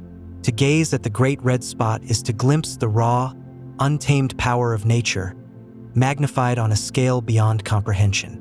Jupiter is not only large, it is heavy. Its gravity is more than twice as strong as Earth's. If you could stand on its surface, you would feel crushed under its weight. But you cannot stand there, for there is no solid ground. Jupiter is a world of gas, blending smoothly into liquid as you sink deeper. At its heart, scientists believe there may be a dense core, but it is hidden beneath layers of pressure and storm. Have you ever thought of Jupiter as a protector? Its massive gravity pulls at comets and asteroids, often swallowing them before they can reach Earth. In this way, Jupiter acts like a shield, protecting our planet from countless impacts. Without it, Earth might have faced far more collisions over time. Jupiter is both distant and vital, a guardian we may never see with our own eyes, yet one that quietly shapes our safety. And then there are its moons, dozens of them, orbiting like a miniature solar system. 4 of them, known as the Galilean moons, are large enough to be worlds of their own. Io, the most volcanic place in the solar system, glows with fiery eruptions. Europa hides an ocean beneath its icy crust, a place where life may still swim in the dark. Ganymede, the largest moon, is bigger than Mercury, with its own magnetic field. Callisto, ancient and cratered, carries the scars of billions of years. Have you ever realized how much mystery Jupiter still holds? The storms are endless. Its depths are hidden. Its moons may hold oceans where life could exist. It is not only the largest planet, it is also a frontier waiting for answers. To look at Jupiter is to feel awe, but also curiosity. It is a giant that humbles us, and at the same time, invites us to dream. And yet, for all its power, Jupiter is beautiful. Its stripes are delicate, its storms graceful, its moons shining like jewels in the night. From a distance, it is not frightening, but peaceful. a reminder that even the largest forces of the universe can hold quiet beauty. Have you ever thought about how small Earth feels beside Jupiter? Our world, with all its oceans and mountains, could vanish inside it many times over. And yet, even with such size, Jupiter is not a star. It is close, but not quite massive enough to ignite. It sits on the edge, a failed star that became instead a giant planet. Perhaps that is part of its mystery. It is both planet and almost star, both familiar and strange. Jupiter reminds us that size alone does not define meaning. Earth is small, yet alive. Jupiter is massive, yet lifeless. Both are needed, both belong, both tell the story of our solar system. And so, when we look at Jupiter, we see not just a giant, but a balance. A reminder that in the vastness of space, each world has its role. Have you ever looked at a picture of Saturn and felt as though you were seeing a painting rather than a planet? Saturn is unlike any other world in our solar system. It is a giant like Jupiter, made mostly of hydrogen and helium, but it carries something that sets it apart: its rings. Thin, delicate, and shimmering, they encircle the planet like a crown of ice and light. From far away, they glow as though Saturn has dressed itself in elegance, standing out even among the giants. The rings are made of countless pieces of ice and rock, some as small as grains of sand, others as large as mountains. They circle Saturn in wide bands, spread across hundreds of thousands of kilometers, yet they are incredibly thin, no thicker than a few kilometers in most places. Imagine a sheet of paper stretched across a football field. That is how thin the rings are compared to their width. And yet, from space, they shine like jewels.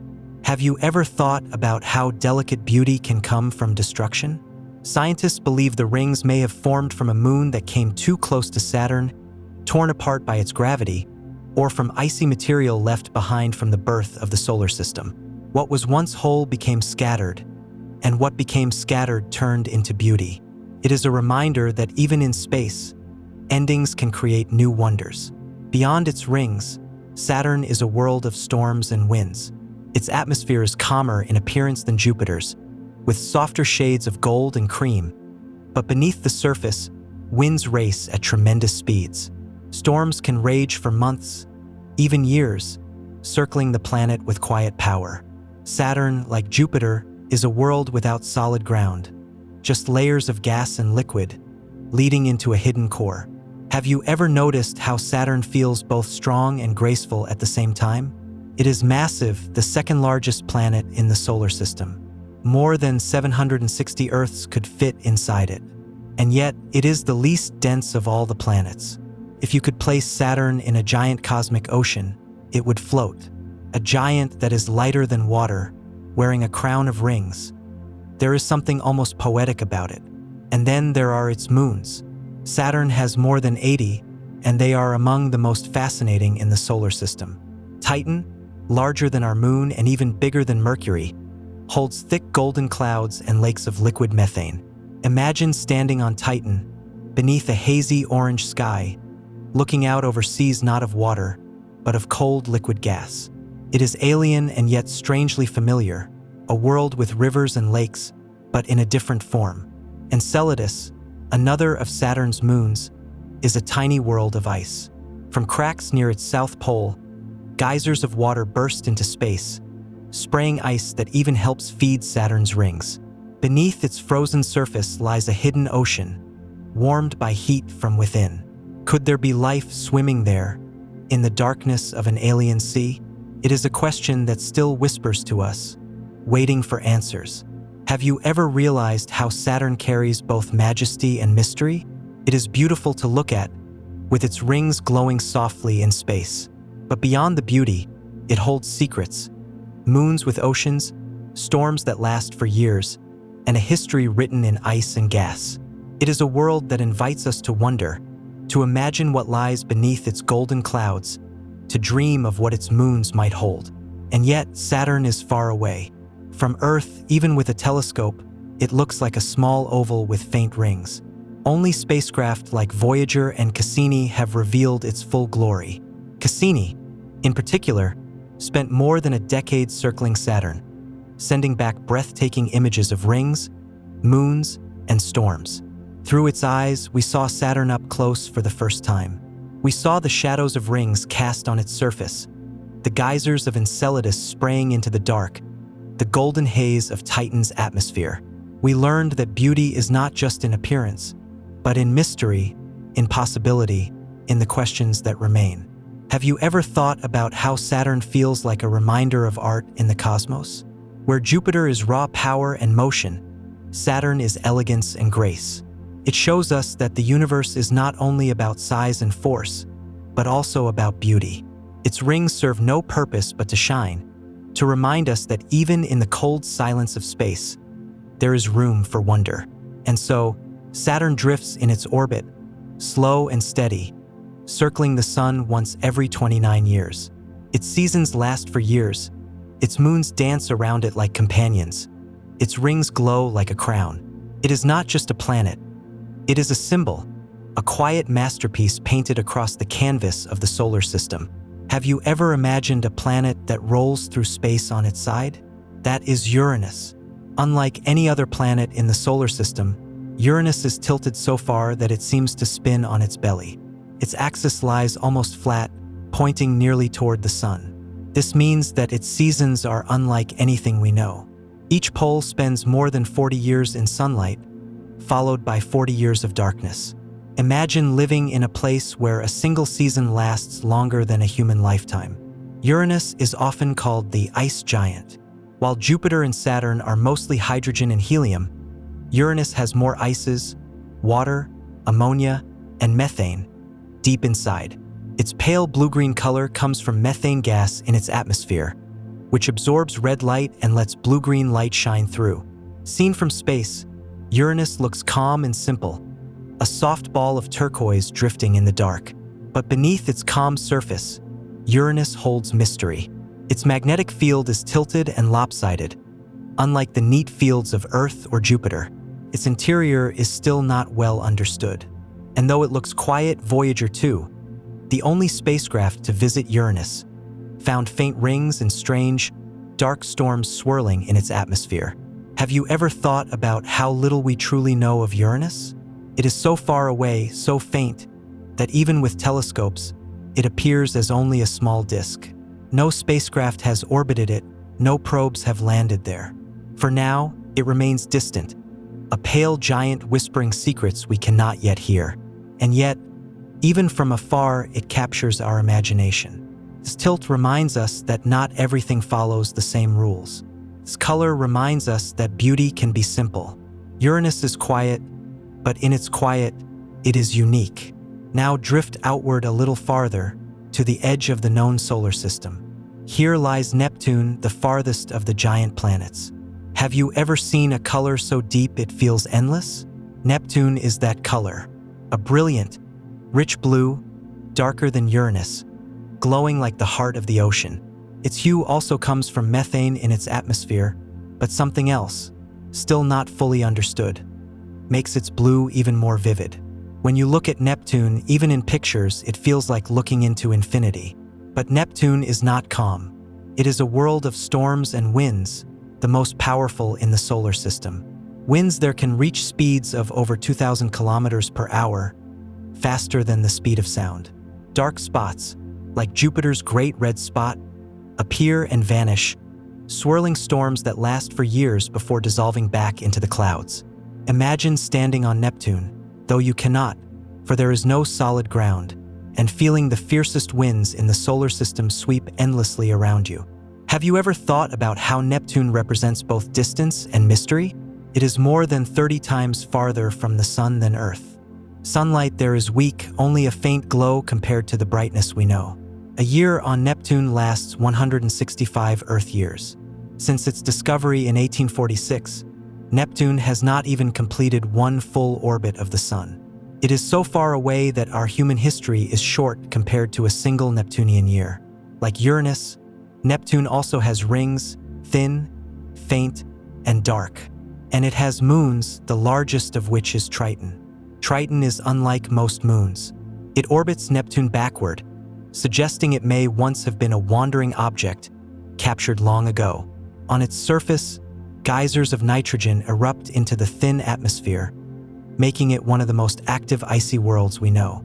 Perhaps, like Europa or Enceladus, Triton hides an ocean beneath its frozen crust. If so, life could exist even here, at the edge of the sun's light. Have you ever noticed how Neptune feels like a boundary? It marks the end of the solar system's known giants, the last great world before the icy realms of comets and the Kuiper Belt. Beyond it lies even more darkness, filled with small, distant objects. Neptune is not just a planet. It is a gatekeeper, standing at the edge of our familiar solar family.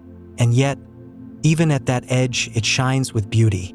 Its storms, its deep blue glow, its moon Triton, all speak of a world alive with mystery, waiting to be known. Have you ever realized how the outer planets remind us of variety?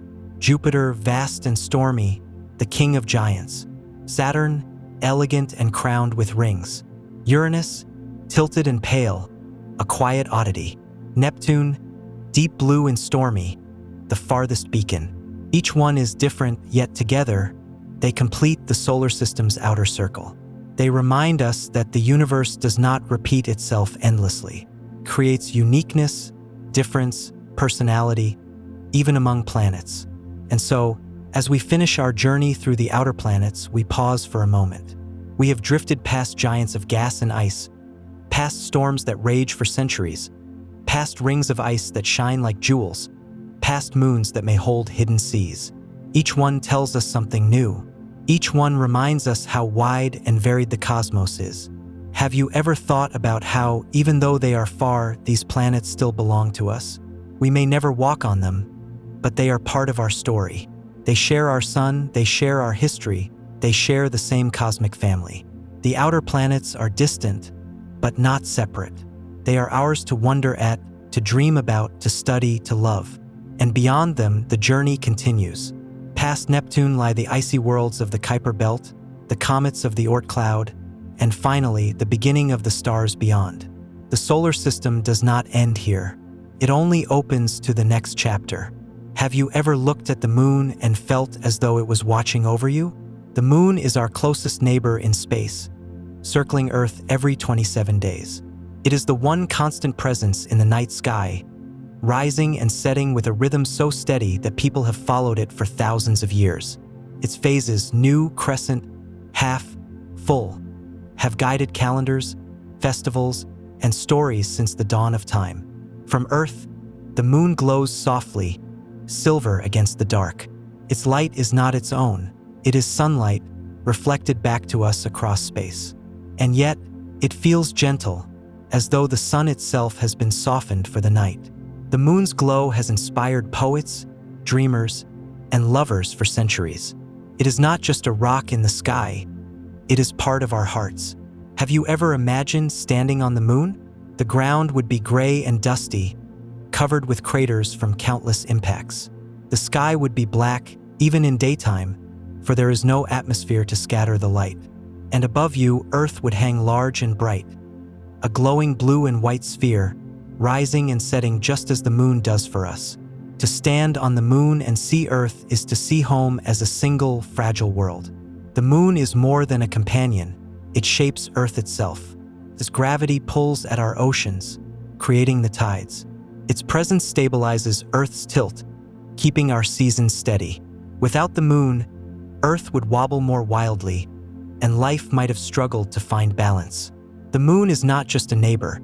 It is part of Earth's system, bound to us by gravity, history, and fate. Have you ever thought about how deeply the moon lives in our culture? In myths, it has been a goddess, a hunter, a protector, a symbol of cycles and renewal. In science, it was humanity's first step into space. When astronauts set foot on its surface in 1969, they carried not just technology, but also the dreams of thousands of years. Their footprints are still there, untouched in the silence, a reminder that we once reached beyond Earth, and that we may do so again. The moon is silent, airless, lifeless, and yet, in its silence, it speaks to us. It reminds us of the passage of time, of the connection between Earth and space, of the beauty of something steady and near.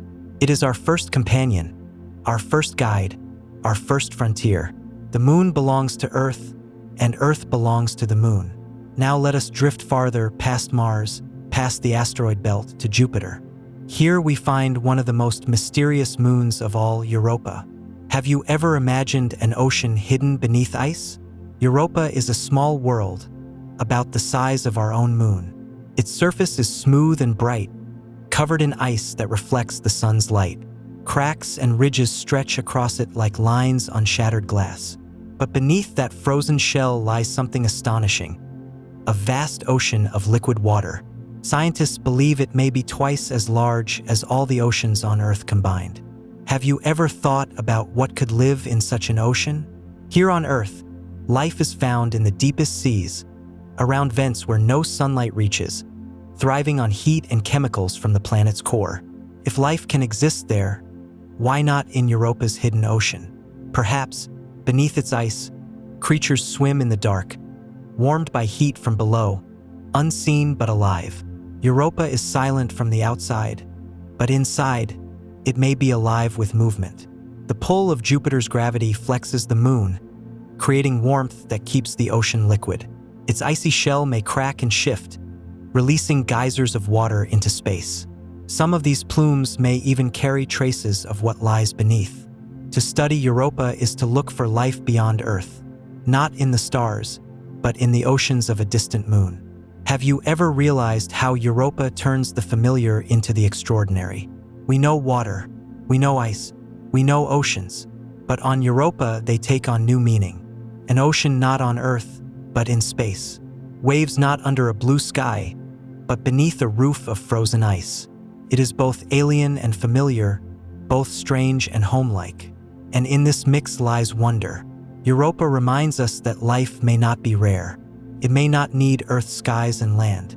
It may find a way in places we once thought impossible. And so, when we look at Europa, we do not just see a moon. We see a possibility. Have you ever imagined walking on a moon with rivers and lakes, but no water at all? That is Titan, Saturn's largest moon. Bigger than our own moon, even larger than the planet Mercury, Titan is a world of strange familiarity. It is wrapped in a thick orange atmosphere, filled with a golden haze that hides the surface from view.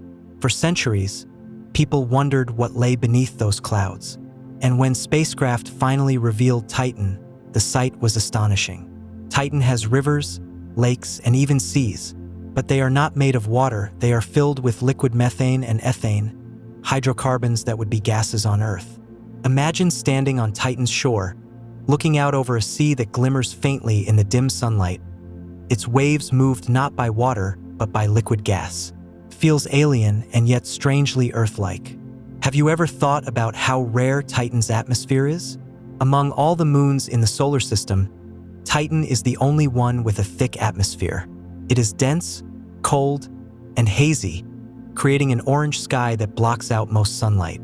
To walk there, you would need a warm suit, but you would not need heavy armor to survive the pressure. The air is thick, but it is breathable only to imagination. It lacks oxygen. Titan is not Earth, but it hints at what Earth might have been like before life began. And beneath its icy surface, scientists believe there may be another secret: an ocean of liquid water deep below the crust. Titan may hold two kinds of seas: methane seas above and water oceans below. Two worlds in one, waiting quietly in the orbit of Saturn. Titan reminds us that Earth-like does not mean identical. Life might not need oceans of water, blue skies, and green forests. It might find a way in methane rivers or hidden seas. Titan is not just a moon, it is a laboratory of possibility. Now let us drift to another of Saturn's moons, smaller, but just as mysterious: Enceladus. Have you ever seen a world that glows with ice? Enceladus is tiny, only about 500 kilometers across, but it shines like a pearl in the darkness. Its surface is bright and white, covered with fresh ice that reflects nearly all sunlight. From space, it looks pure, clean, untouched. But beneath that ice lies something far more exciting. At its south pole, cracks in the surface, called tiger stripes, spew geysers of water vapor into space. These plumes spray out hundreds of kilometers high, releasing particles that even help form Saturn's rings. Imagine standing there, on a frozen plain, and seeing jets of water burst into the sky, glowing in the faint light. It is one of the most breathtaking sights in the solar system. Have you ever thought about what lies beneath those geysers? Scientists believe Enceladus hides a global ocean beneath its icy shell. That ocean is warmed by heat from within, just enough to stay liquid. And where there is liquid water, there is the possibility of life. In fact, the plumes from Enceladus contain not only water, but also organic molecules, the building blocks of life. It is as if the moon itself is offering us a sample of its hidden sea, spraying it into space for us to study. Enceladus is small, but it carries great meaning. It shows us that even tiny worlds can surprise us, that even in the coldest corners of the solar system, warmth and life may still be possible. It is a reminder that the universe does not place limits where we expect them. Have you ever noticed how moons can be as mysterious as planets? Earth's moon is steady and familiar. Europa hides oceans beneath ice. Titan carries rivers of methane under orange skies. Enceladus sprays water into space from hidden seas. Each one tells a different story. Each one reminds us that the universe is creative, varied, and full of surprises. The planets may dominate the solar system, but the moons carry secrets. Some are worlds in their own right, with atmospheres, oceans, and possibilities for life. Some may even be more promising for life than the planets themselves. And so, as we drift past Titan and Enceladus, we see not just moons, but new worlds waiting to be understood. Have you ever imagined a moon so large it could be called a planet? That is Ganymede, the largest moon in the solar system. Bigger than Mercury, it orbits Jupiter as one of the 4 great Galilean moons. From far away, Ganymede looks like a world of ice and rock, gray and marked with lines and ridges. But beneath its surface lies something remarkable: an ocean of salt water, hidden deep under layers of ice. Have you ever thought about how strange it is that so many moons may hold oceans? Ganymede's ocean may be over 100 kilometers deep, trapped under frozen crust. That is more water than all the oceans of Earth combined. And yet, from the outside, Ganymede looks silent and cold. It teaches us that appearances can be deceiving. What seems barren may hide richness within. Ganymede is also the only moon known to have its own magnetic field. This invisible shield creates auroras, curtains of light, that dance in its thin atmosphere. Imagine standing there on a frozen plain and looking up to see shimmering lights flickering in the sky, just as we see the northern lights on Earth. Ganymede may be a moon, but it carries the character of a world. Now let us drift outward to Neptune, the farthest giant planet. Orbiting it is Triton, one of the strangest moons of all. Have you ever imagined a moon that moves backward? Triton orbits Neptune in the opposite direction of the planet's rotation. This unusual motion suggests that Triton did not form there. It may once have been a wandering object, captured by Neptune's gravity long ago. It is like a traveler who found a home in orbit, moving against the rhythm of the world it circles. Triton is also alive with activity. Though far from the sun, it has geysers that shoot nitrogen gas into space. Its surface is icy and reflective, glowing faintly in the dim sunlight. Scientists believe it may also hide an ocean beneath its crust, warmed by internal heat. If true, even here, at the edge of the solar system, there could be a place where life might exist. Have you ever realized how Triton shows us that life's potential is not limited to warmth and sunlight? Even in the deep cold, even at the edge of the sun's light, energy can still stir oceans beneath ice. Life, if it exists, may find ways to endure in places we would never expect. Triton is both alien and promising, a reminder that the universe's creativity is greater than our imagination. Have you noticed how moons are not just companions, but worlds of their own? Earth's moon keeps our tides steady and lights our nights. Europa hides a vast, hidden ocean that may hold life. Titan has rivers and lakes of methane under golden skies. Enceladus sprays geysers of water into space. Ganymede carries auroras across its icy skies. Triton drifts backward, strange and beautiful, at the edge of Neptune's realm. Each one tells a story, Each one reminds us that the solar system is not only planets, but also moons, some more mysterious than the planets themselves. Have you ever thought about how moons expand our idea of home? We once thought life could exist only on Earth. Then we wondered about Mars.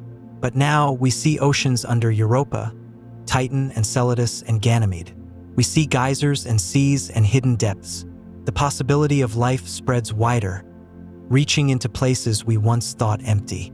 The moons remind us that the universe holds surprises. They are smaller than planets, quieter than stars, yet full of secrets.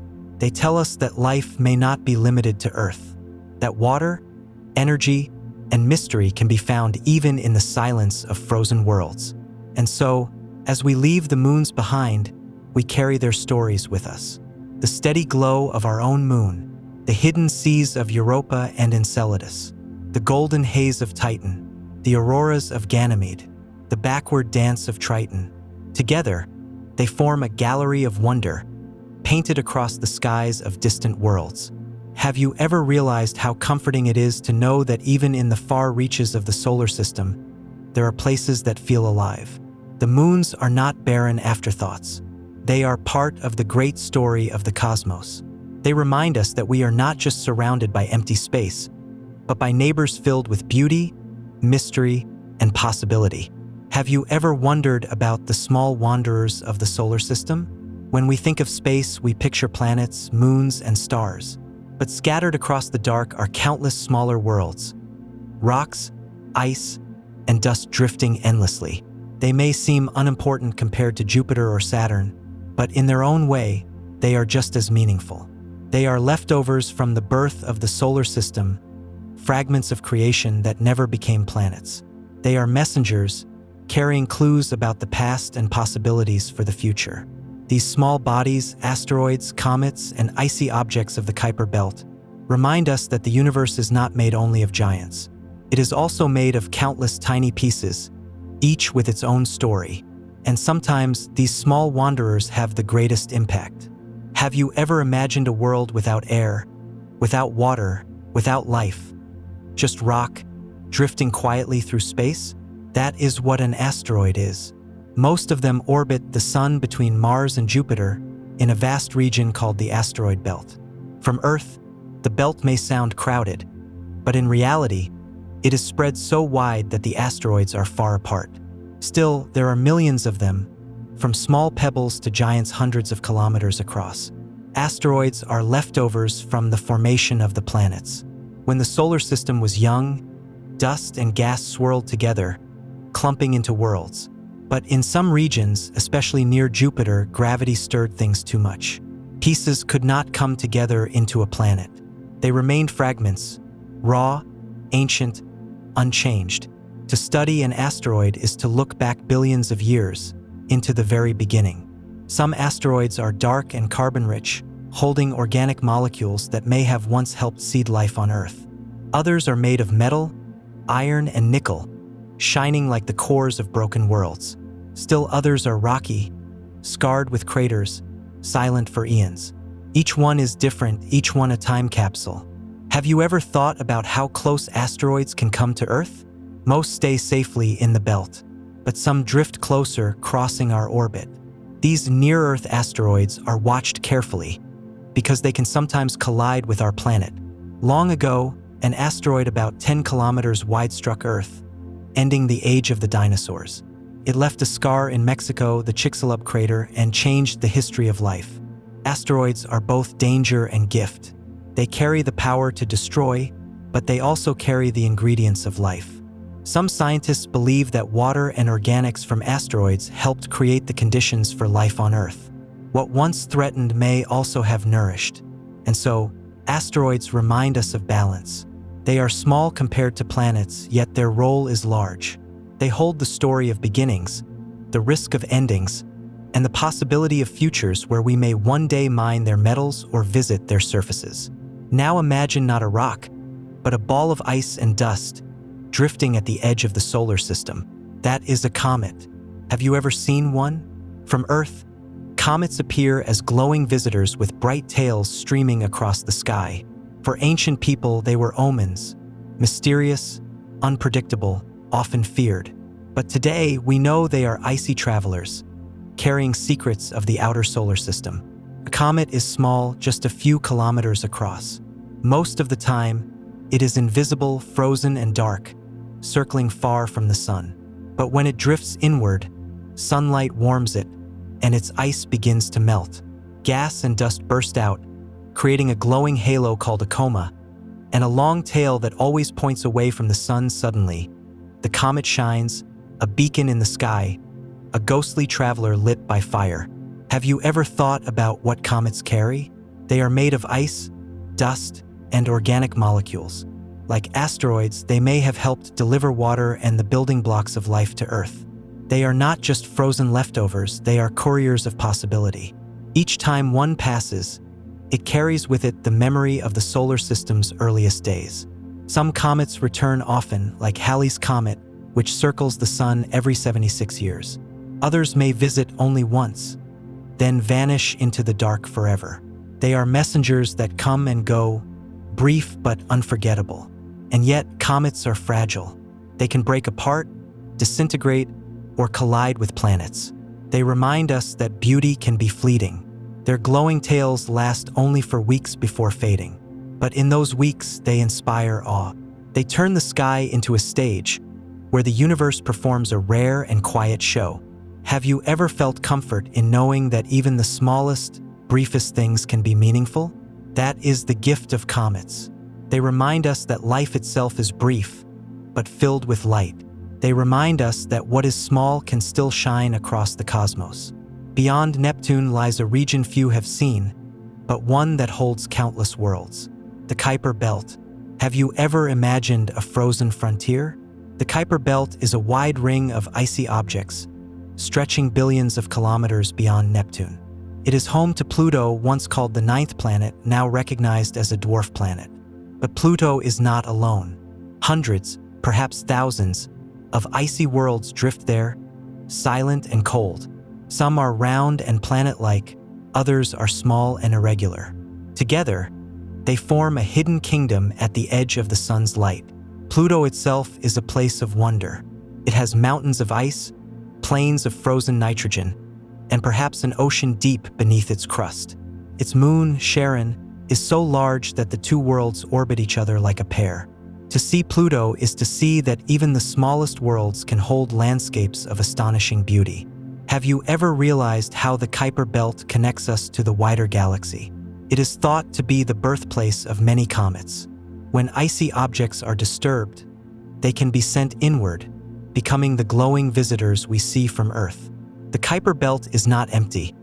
It is a reservoir, a storehouse of icy wanderers waiting for their chance to journey inward. Farther still lies the Oort Cloud, a vast sphere of icy bodies surrounding the solar system like a shell. It is too distant to see, but it may hold trillions of comets. If true, then the solar system is not just planets and moons, but a vast family of frozen wanderers stretching almost halfway to the stars. Have you ever wondered where the solar system truly ends? It is easy to think it stops at Neptune or at Pluto or perhaps at the Kuiper Belt. But the sun's influence stretches much farther, far beyond the planets we know, into a realm of silence and mystery. At the edge of this realm lies the Oort Cloud, a vast, unseen sphere of icy worlds. Beyond that edge begins interstellar space, the endless expanse between the stars. Have you ever imagined being surrounded by a sphere so vast it feels infinite? The Oort Cloud is believed to be a shell of icy objects that surrounds the solar system in all directions. Unlike the flat ring of the Kuiper Belt, the Oort Cloud forms a sphere, extending perhaps up to 100,000 times the distance from Earth to the Sun. If the solar system were a house, the planets would be rooms, the Kuiper Belt a garden, and the Oort Cloud the far horizon, stretching until it meets the sky. The objects in the Oort Cloud are small, icy bodies, leftovers from the solar system's birth. Long ago, they were scattered outward by the giant planets, drifting to the edge of the sun's gravity. There they remain, frozen and silent, circling slowly in the dark. Some may stay forever. Others may be nudged by passing stars or galactic tides, falling inward to become comets. Have you ever seen a comet streak across the sky, its tail glowing? Many of those comets began their journey in the Oort Cloud.